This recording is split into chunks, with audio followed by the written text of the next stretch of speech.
선생님들 안녕하세요. 삼삼한 수의사입니다. 여러분은 벡터맨 베어와 야율용서를 아시나요?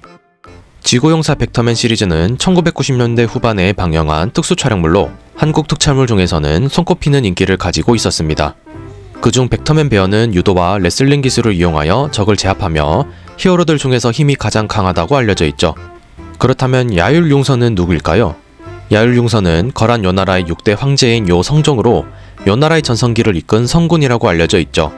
요즘 인기 있는 대하드라마 고려거란 전쟁에서 등장하여 많은 이들에게 익숙해진 이름이라고 생각되네요. 그런데 전혀 관련 없을 것 같은 벡터맨 베어와 야율용서의 공통점이 있는데요. 바로 배우 김혁씨가 연기한 캐릭터라는 뜻이죠.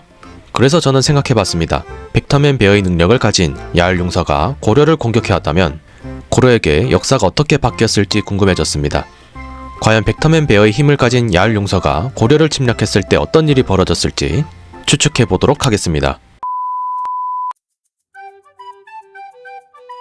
곰의 힘은 상상을 초월합니다. 알려진 바로는 성인 힘의 5배 정도 강하다고 하는데요. 그리즐리 베어를 기준으로 하면 사람의 5배 정도의 힘을 가졌으며 한 손으로 300kg의 먹이를 들칠 정도로 힘이 강하다고 합니다. 똑같이 성인 5배의 힘을 가진 고릴라와 붙어도 곰이 이길 만큼 곰은 긴 발톱도 가지고 있어서 육탄전은 매우 강합니다. 곰과 육탄전을 이길 수 있는 동물은 거대한 초식류를 제외하면 거의 없을 정도죠.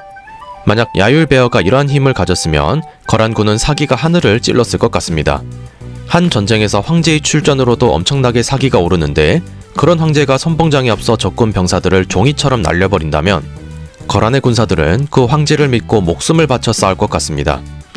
요나라의 군사가 당시 동아시아 최강 군대임을 생각한다면 고려군은 지금보다 훨씬 더 전투에 어려움을 겪었을 것이고 어쩌면 흥하진도 지금보다 훨씬 더 위태로웠을지도 모르겠네요.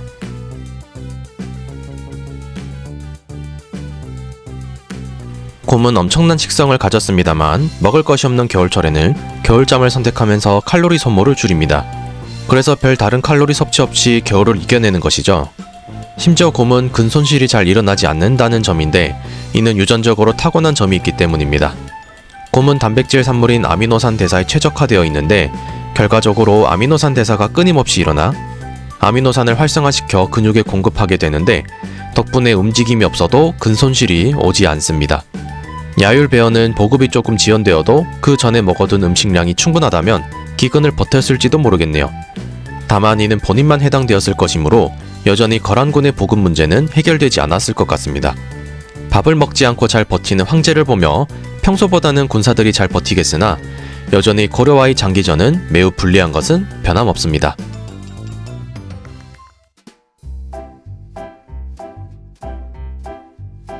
곰이 가진 큰 무기 중 하나는 힘 외에도 후각이 있습니다. 소문이지만 곰은 1km 떨어진 통조림 냄새, 1m 밑에 숨겨진 곤충과 풀이 냄새, 심지어 수 킬로미터가 떨어진 곳에서도 냄새를 맡을 정도로 후각이 매우 예민하다고 하며 강아지보다 후각이 7배가 더 예민하다고 하죠. 그렇다면 이를 어디에 활용할 수 있을까요? 고려거란 전쟁에서의 키워드는 매복과 기습인데 이러한 공격이 잘 통하지 않을 가능성이 높죠.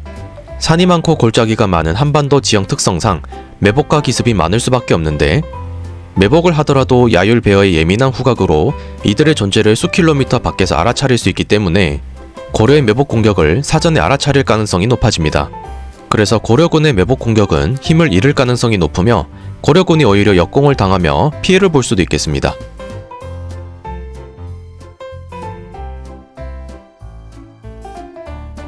야율베어가 이끄는 거란군은 고려군과의 전투에서 더 많은 승리를 했을 것 같습니다.